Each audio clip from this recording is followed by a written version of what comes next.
राष्ट्रवादीने रुपाली चाकणकर आणि रुपाली ठोंबरे यांच्यात झालेल्या वादानंतर रुपाली ठोंबरेंचं प्रवक्ता पद काढून घेण्यात आलं होतं। यानंतर राष्ट्रवादीत नाराज असलेल्या रुपाली ठोंबरेंनी खासदार श्रीकांत शिंदेंची भेट घेतली। शिवसेनेनं मला ऑफर दिल्यास मी विचार करेन असं त्यांनी सांगितलं। त्यामुळे रुपाली पाटील शिवसेनेत जाणार असल्याची जोरदार चर्चा सुरू झाली आहे। शिवसेनेचे खासदार श्रीकांत भाऊ शिंदे यांची कामानिमित्त माझी भेट झाली होती। माझ्यासोबत काँग्रेसच्या संगीताताई तिवारीही होत्या आणि ही भेट कामानिमित्त होती आणि त्या भेटीच्या दरम्यान शर्मिला येवले सुद्धा आम्हाला तिथं भेटल्या होत्या।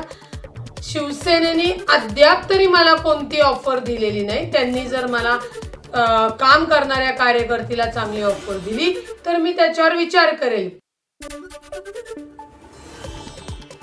रुपाली ठोंबरे पाटील जर शिवसेनेत येत असतील तर त्यांचं स्वागत आहे, अशी प्रतिक्रिया रवींद्र धनगेकर यांनी दिली। एखाद्या पक्षामध्ये त्यांनी इच्छा व्यक्त केली, पक्षाच्या अध्यक्षांनी त्यांना यस केलं तर आपल्याला आनंद झाला। शेवटी छोटी बहीण आहे, करावंच लागणार ना। ताकद वाढेल म्हणजे शिंदे गटाची। कुटुंब आहे, परिवार आहे, परिवारामध्ये आम्ही एकत्रच काम करतोय आणि अजून आले तर तेवढंच ताकद मिळेल पक्षाला, सगळ्यांनाच मिळेल। मुंबईत थंडीची हुडहुडी सुरू झाली आहे, पण या थंडीत तुम्हाला शेकोटी करता येणार नाही। मुंबईतील प्रदूषण रोखण्यासाठी मुंबई महानगरपालिकेकडून 95 भरारी पथकांची नेमणूक करण्यात आली आहे। थंड वातावरणात प्रदूषके म्हणजे धुळीचे कण हवेत राहतात, त्यामुळे मुंबईची हवा बिघडते। यात भर पडू नये म्हणून महानगरपालिका काटेकोरपणे सध्या काम करत आहे। मुंबईच्या शिवडी डॉकयार्ड परिसरात 19 ते 21 डिसेंबर रोजी सनबर्न फेस्टिवल होणार आहे। या फेस्टिवलला अनेक संघटनांकडून विरोध होत असताना मागील वर्षी पुण्यात झालेल्या फेस्टिवल दरम्यान अनेक नियम पायदळी तुडवले होते। त्या प्रकरणी दंड स्वरूपात आकारलेले हे पैसे अद्याप भरलेले नसताना सरकार पुन्हा आता या फेस्टिवलला परवानगी देतं का हे पाहणं महत्त्वाचं राहील। गेल्या काही महिन्यांपासून पुण्यातल्या नवले पुलाजवळ अपघातांची मालिका सुरू असून 13 नोव्हेंबरला पुण्यातील नवले पुलाजवळ झालेल्या भीषण अपघातात 8 निष्पाप नागरिकांचा मृत्यू झाला। या दुर्घटनेमुळे संतप्त नागरिकांनी नवले पूल परिसरात रास्तारोको आंदोलन केलं। अपघात रोखण्यासाठी ठोस उपाययोजना करा, त्यांची प्रमुख ही मागणी करण्यात आली।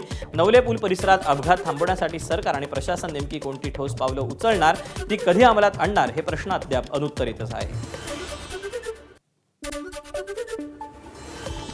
नाशिकच्या तपोवनातील वृक्षतोडीच्या निर्णयाविरोधात विविध राजकीय पक्ष एकवटले। वृक्षांवर फुल्या मारल्या, त्याच वृक्षावर विविध पक्षांकडून गमछा बांधून निषेध व्यक्त करण्यात आला।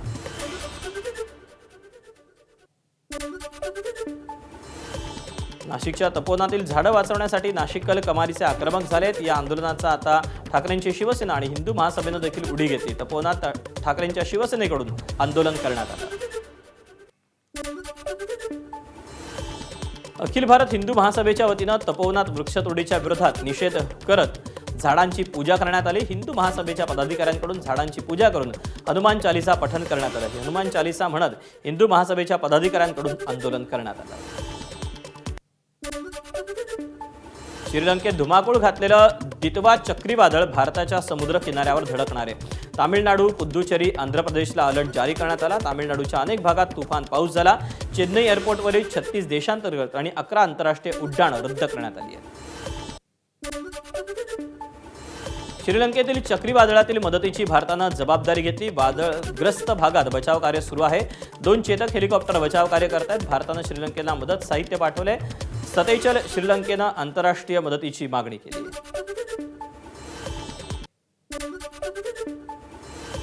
नाशिकच्या मालेगावमधील डोंगराळे इथे चिमुकलीवरील अत्याचार आणि हत्येप्रकरणी ग्रामस्थ आक्रमक झाले। न्यायाच्या मागणीसाठी ग्रामस्थांनी उपोषण केलं। उपोषणाचा दुसरा दिवस आहे। काही आंदोलकांची प्रकृती ही बिघडल्यानं आरोग्य विभागाकडून सतत तपासणी सुरू असून आरोग्य यंत्रणांना तसंच पोलीस दल परिस्थितीवर नियंत्रण ठेवून आहे।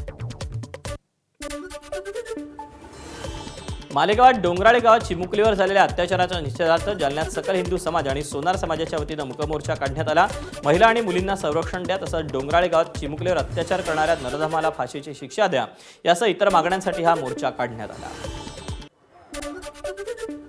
पंजाब नॅशनल बँकेच्या 13,000 कोटी घोटाळ्यातील प्रमुख आरोपी मेहुल चोक्सीला विशेष न्यायालयानं चांगला झटका दिला। फरार आर्थिक गुन्हेगार जाहीर करण्याची प्रक्रिया रद्द करावी, ही चोक्सीची मागणी कोर्टानं फेटाळली।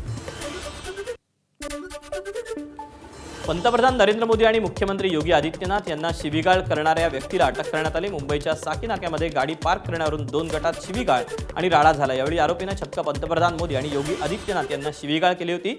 शिवीगाळ केल्याचा ऑडिओ व्हायरल झाल्यानंतर साकी नाका पोलिसांनी शिवीगाळ करणाऱ्या व्यक्तीला अटक केली.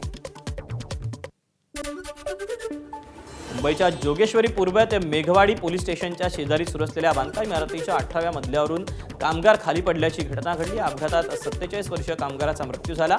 मृत्यूच्या ठिकाणी fall protection, safety nets, helmet किंवा कोणतीही सुरक्षा उपकरणं नसल्याचं प्राथमिक तपासातून समोर आलं आहे. नाशिकच्या देवळा तालुक्यात एकाच कुटुंबातील 4 जणांचे मृतदेह आढळले. देवळा तालुक्यातील फुले माळीवाडा इथली घटना आहे. पती पत्नीसह 2 मुलांचा मृतदेह याच्यात समावेश आहे. पोलिसांनी घटनास्थळाचा आढावा घेतला असून तपास सुरू करण्यात आला आहे. मुंबईच्या दादर रेल्वे स्थानकावर लंडनहून आलेल्या महिलेचा अपघाती मृत्यू झाला. दादरच्या प्लॅटफॉर्म क्रमांक 10 वर ही घटना घडली. अंबरनाथहून लोकलनं दादरला हे दाम्पत्य उतरलं होतं. संबंधित महिलेला प्लॅटफॉर्मवर शौचालय दिसलं नाही म्हणून उभ्या असलेल्या मेल एक्सप्रेसच्या शौचालयाचा त्यांनी वापर केला. मात्र याच दरम्यान एक्सप्रेस सुरू झाली. महिलेनं चालत्या ट्रेनमधून उतरण्याचा प्रयत्न केला, पण तोल गेल्यानं प्लॅटफॉर्म आणि ट्रेनमधील फटीत पडून त्या गंभीर जखमी झाल्या. सान रुग्णालयात त्यांना उपचारासाठी दाखल करण्यात आलं असून उपचारादरम्यान त्यांचा मृत्यू झाला.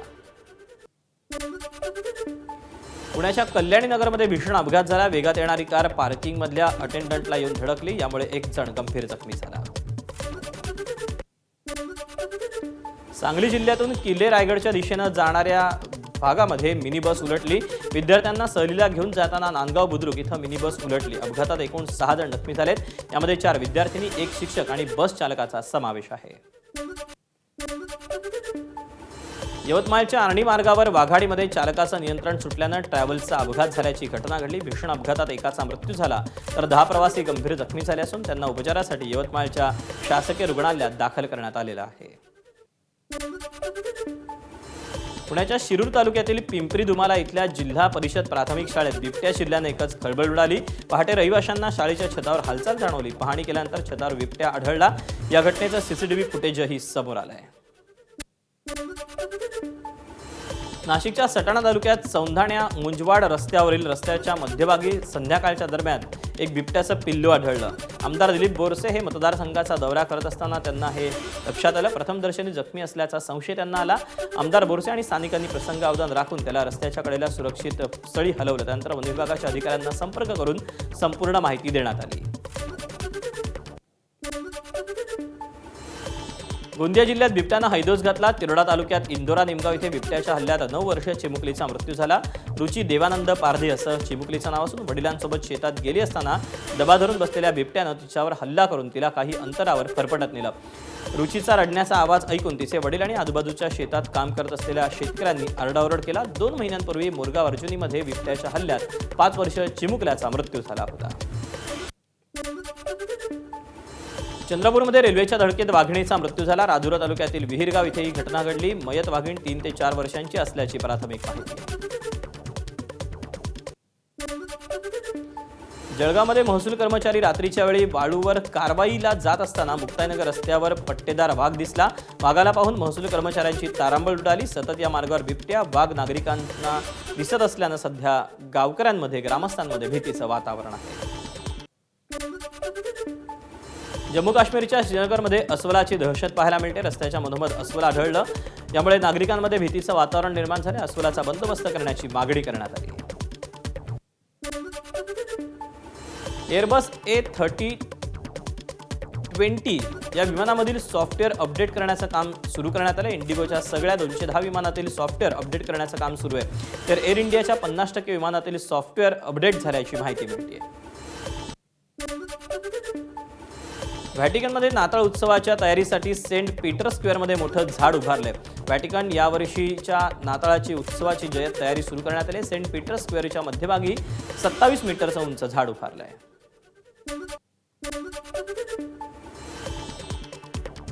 इंडोनेशियामध्ये इतिहासातील सर्वात विनाशकारी महापुराचा कहर पाहायला मिळाला. रस्ते, रेल्वे ट्रॅक, रहिवासी इमारती सगळीकडे पुराचं साम्राज्य पसरले. पुरामुळे 4000 कुटुंबाचं स्थलांतर केलं असून 300 लोकांचा मृत्यू झाल्याची माहिती आहे.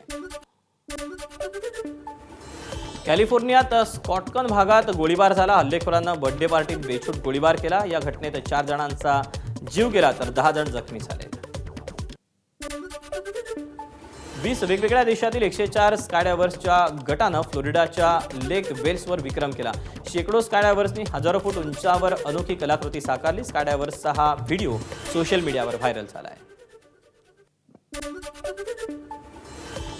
रशियाच्या क्षेपणास्त्र संरक्षण प्रणाली कार्यक्रमाला मोठा धक्का बसला. आंतरखंडीय बॅलिस्टिक क्षेपणास्त्राची चाचणी प्रक्षेपणानंतर काही सेकंदात अपयशी झाली. क्षेपणास्त्राच्या स्फोटामुळे जमीन भूकंपासारखी हादरली. यंदाच्या 2024-25 या वर्षीच्या राज्य सांस्कृतिक पुरस्कारांची घोषणा झाली. ज्येष्ठ अभिनेते अरुण कदम, गायक धनंजय जोशी, उदय भवाळकर, ढोलकीवादक विजय चव्हाण, दिग्दर्शक शिवाजी लौटण पाटील, नृत्य दिग्दर्शक सुभाष नकाशे, लावणी नृत्यांगना शकुंतला नगरकर अशा अनेक कलावंतांना ज्येष्ठ पुरस्कार हा मिळालेला आहे. युवा पुरस्कार तेजश्री प्रधान, भूषण कडू, मधुरा वेलणकर, शंतनू रोडे, गायक राहुल देशपांडे, मेघना एरंडे, समीरा गुजर अशा अनेक कलावंतांना घोषित झाला. पुरंदरच्या खळदमध्ये बिग बॉस विजेता सूरज चव्हाणचा विवाह सोहळा पार पडला. सूरज आणि संजना लग्नबंधनात अडकले. विवाह सोहळ्याला बिग बॉस मधील अनेक कलाकारांची उपस्थिती होती.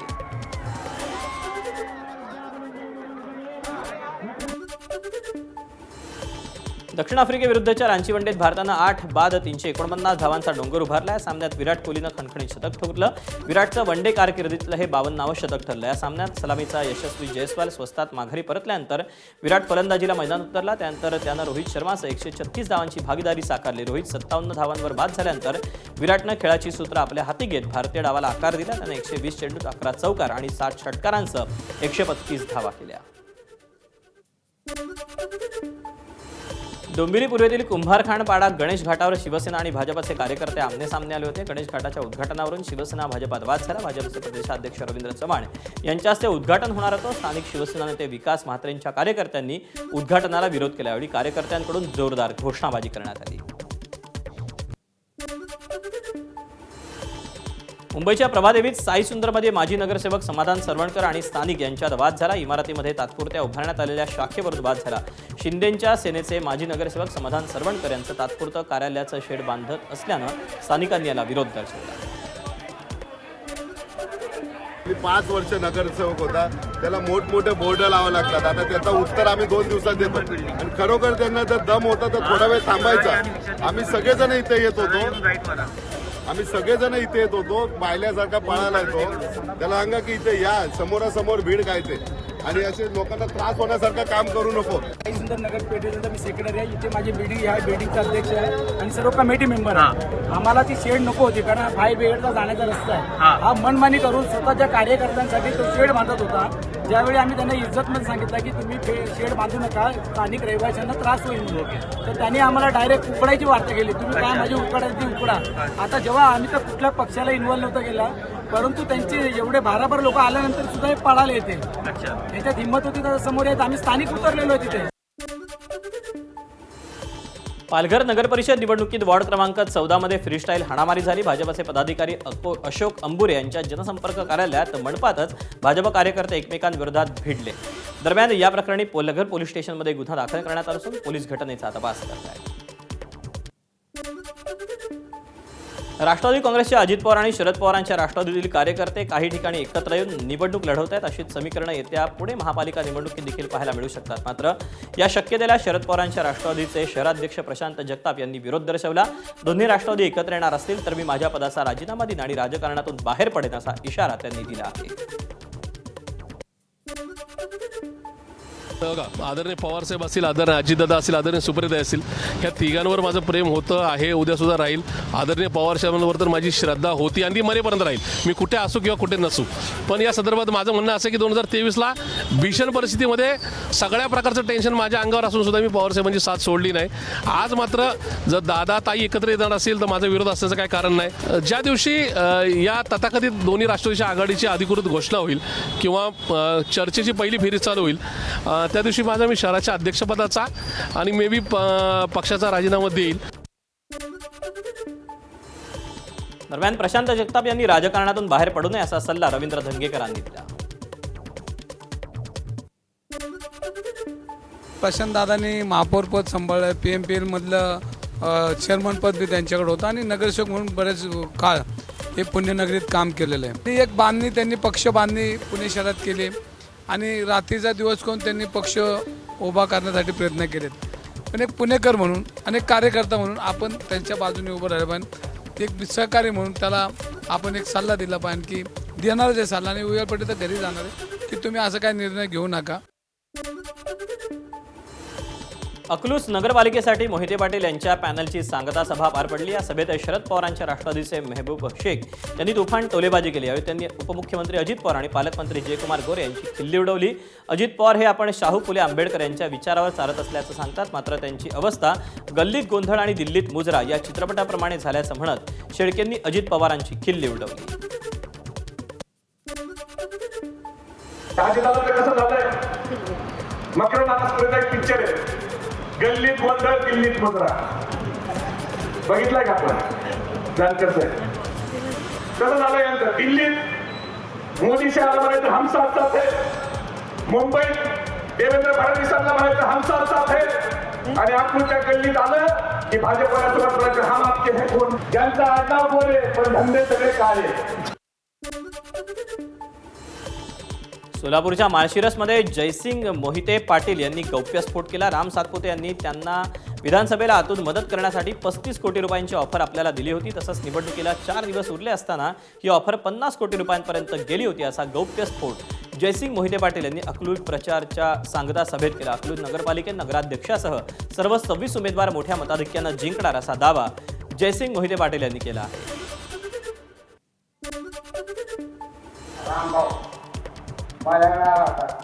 दादा आम्ही तुम्हाला 35 कोटी रुपये देतो. रामवाला सांगितलं ते जमायचं नाही.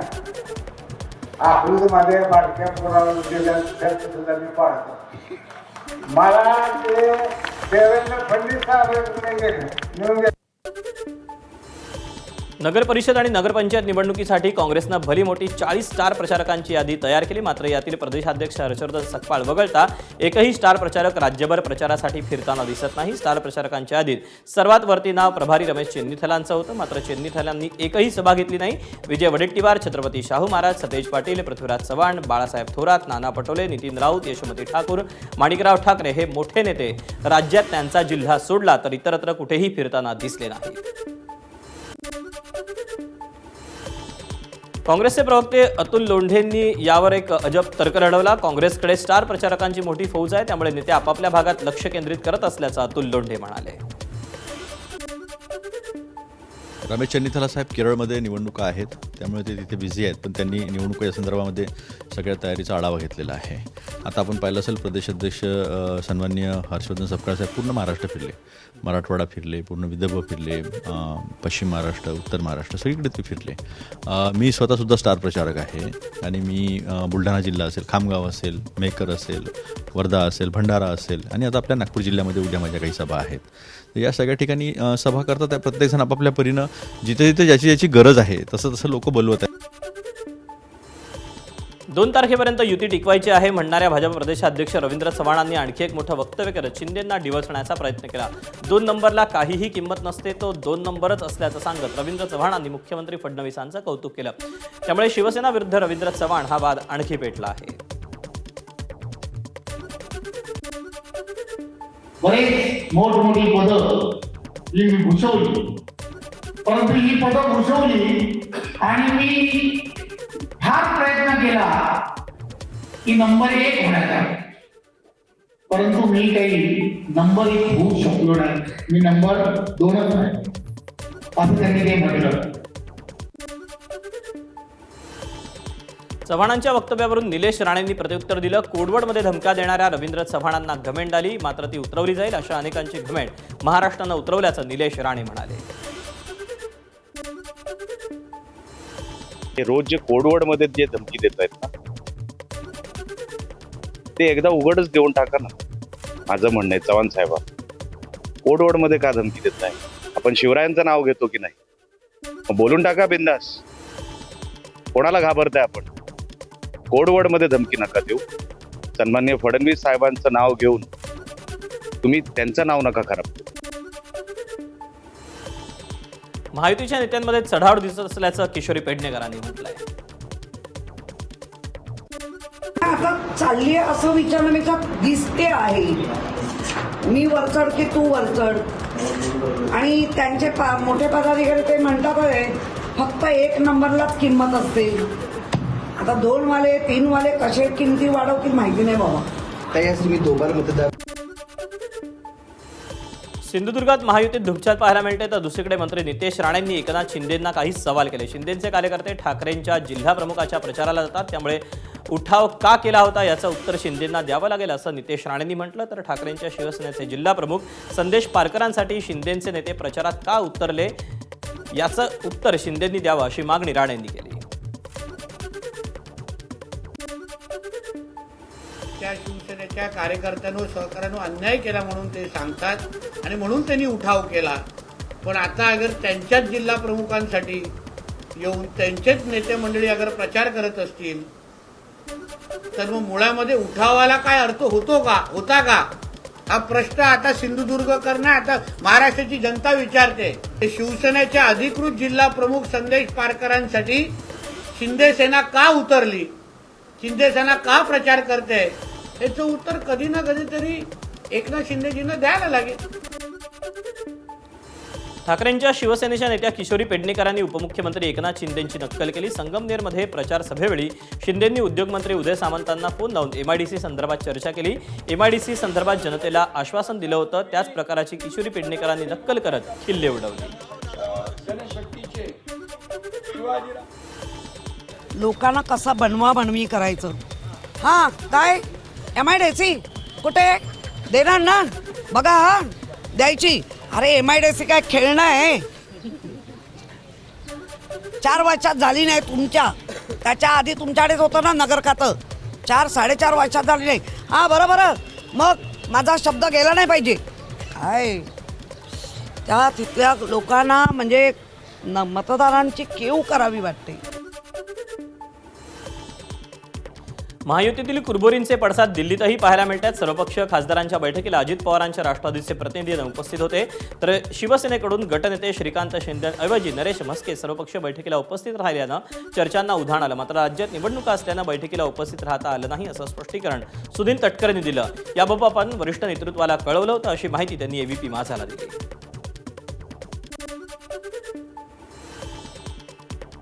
माजी खासदार नवनीत राणा यांनी पुरुषांबद्दल एक वादग्रस्त विधान केलं. नगर परिषद निवडणुका सुरू आहेत, आता खूप पार्ट्या कार्यक्रम होणार आहेत. पुरुष मतदार हा अनेक पार्ट्यांमध्ये जातो आणि रात्री 2 वाजता घरी परततो. मात्र या तुलनेत महिला मतदार खूप प्रामाणिक आणि एकनिष्ठ असतात, कारण महिला कधीही कुणाच्याही पैशाला बळी पडत नाहीत आणि कधीही कुणाच्याही पार्टीत न जाण्याची त्यांची भूमिका असते असं विधान नवनीत राणांनी केलं. त्यामुळे पुरुष मतदारांना नवनीत राणांनी आरोपीच्या पिंजऱ्यात उभं केलंय का हा प्रश्न निर्माण झाला आहे. बायका कोणालाही असं म्हणत नाही की त्यांच्या पाठीशी जा म्हणून. बायका खूप विचार करून बोलतात, कारण बायका कधीही कोणाचे पैशाला कधी कोणाचे पाठीमध्ये ना जाणार. पुरुष मंडळी खूप ठिकाणी जातात. आता खूप पार्ट्या होईल, खूप कार्यक्रम होईल. सगळे पुरुष मंडळी रात्री 2-3 वाजता येईल. राहुल गांधींना संविधानाचं पुस्तक हाती न घेता त्यातील कलमं सांगण्याचं चॅलेंज नवनीत राणांनी दिलं. त्यामुळे राहुल गांधींनी संविधानाची कलमं सांगितल्यास आपण राजकारण सोडू असं आव्हान देखील राणांनी दिलं. राहुल गांधीला माझा प्रश्न आहे, संविधानामध्ये किती आर्टिकल असतात आणि कोणता आर्टिकल कोणत्या जनतासाठी का कामी पडते. फक्त राहुल गांधीने एकदा बिना संविधान हातात घेऊन देशाला वाचून तोंडी सांगून द्या, त्या दिवशी राजकारण सोडून टाकू. भुसावळमध्ये शरद पवारांच्या राष्ट्रवादीच्या उमेदवाराच्या प्रचार सभेत एकनाथ खडसेंनी थेट भाजपला मतदान करा असं आवाहन केलं. त्यामुळे कार्यकर्त्यांमध्ये खळबळ उडाली. राष्ट्रवादीच्या कार्यकर्त्यांनी त्यांना तुतारीची आठवण करून दिली असता खडसेंनी चूक सुधारली आणि तुतारीवर मतदान करा असं आवाहन केलं. आपली चूक सुधारत खडसे यांनी तुतारीवर मतदान करण्याचं आवाहन केलं. अनेक वर्ष भाजपमध्ये काम केलं असल्यानं कमळाचा उल्लेख केला गेल्याचं स्पष्टीकरण देखील खडसेंनी दिलं. 1 तारखेला 2 तारखेला मतदान होईल. त्या मतदानाच्या दिवशी प्रत्येक मत कमळाच्या फुलावर असलं पाहिजे. वरच्या आपल्या नगराध्यक्षाचे उमेदवार जे आहेत आपल्या कमळावर आयुष्य घातल्यामुळे कधी कधी तुतारी वाजवणाऱ्या माणसाला मिळालं पाहिजे. आपले 50 उमेदवार आहेत. चांदवड नगर परिषदेत ईव्हीएम डील झाल्याचा खळबळजनक आरोप केला जातोय. चांदवडमध्ये सध्या एक ऑडिओ क्लिप फिरते, त्यावरून खळबळ उडाली. नगराध्यक्षपदाचे अपक्ष उमेदवार राकेश अहिरे यांनी शक्तिविलास ढोमसे यांनी मोबाईल फोनवर संपर्क साधत आमचे भाजपचे नगराध्यक्षपदाचे उमेदवार वैभव बागुल यांना 13,642 मतं मिळणार असल्याचा दावा केला. राकेश अहिरे यांनी शक्ती ढोमसे यांना विचारलं की मतं कशी मिळणार. त्यावर त्यांनी ईव्हीएम मशीन वाल्याशी बोलणं झाले. तू 1 कोटी रुपये दिले तर तुला 11,250 मतं मिळवून देऊ शकतो अशी ऑफर शक्ती ढोमसे यांनी नगराध्यक्षपदाचे अपक्ष उमेदवार राकेश अहिरे यांना दिली.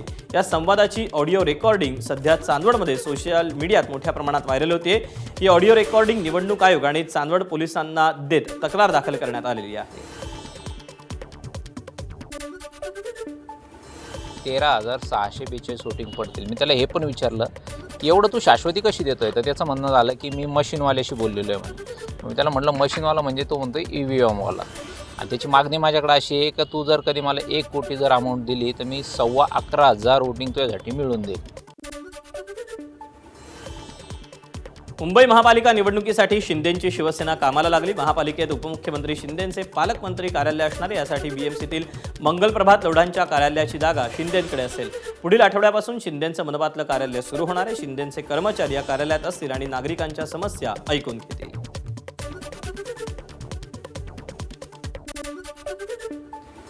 मंत्र्यांनी आपला कारभार मंत्रालयातून करायचा असतो, मात्र काही जण आता पालिकेत येऊन घुसखोरी करतात अशी प्रतिक्रिया माजी महापौर किशोरी पेडणेकरांनी दिली आहे.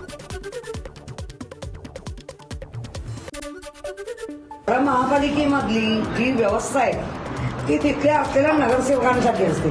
पण 4 वर्ष महापालिका झालीच नाही याचा अर्थ मंत्र्यांनी आपला कारभार मंत्रालयातून करायचा असतो, तो महापालिकेतून करता येईल. म्हणजे महापालिकेची लूट पक्की आहे. मुंबई महापालिका निवडणुकीच्या पार्श्वभूमीवर काँग्रेसकडून जाहीरनामा प्रसिद्ध करण्यात आला. मुंबई महापालिकेत सत्ता आल्यास मुंबईतील प्रदूषण कसं कमी करता येईल या संदर्भात वर्षा गायकवाड यांनी वाढत्या प्रदूषणाबाबत जाहीरनामा प्रसिद्ध केला.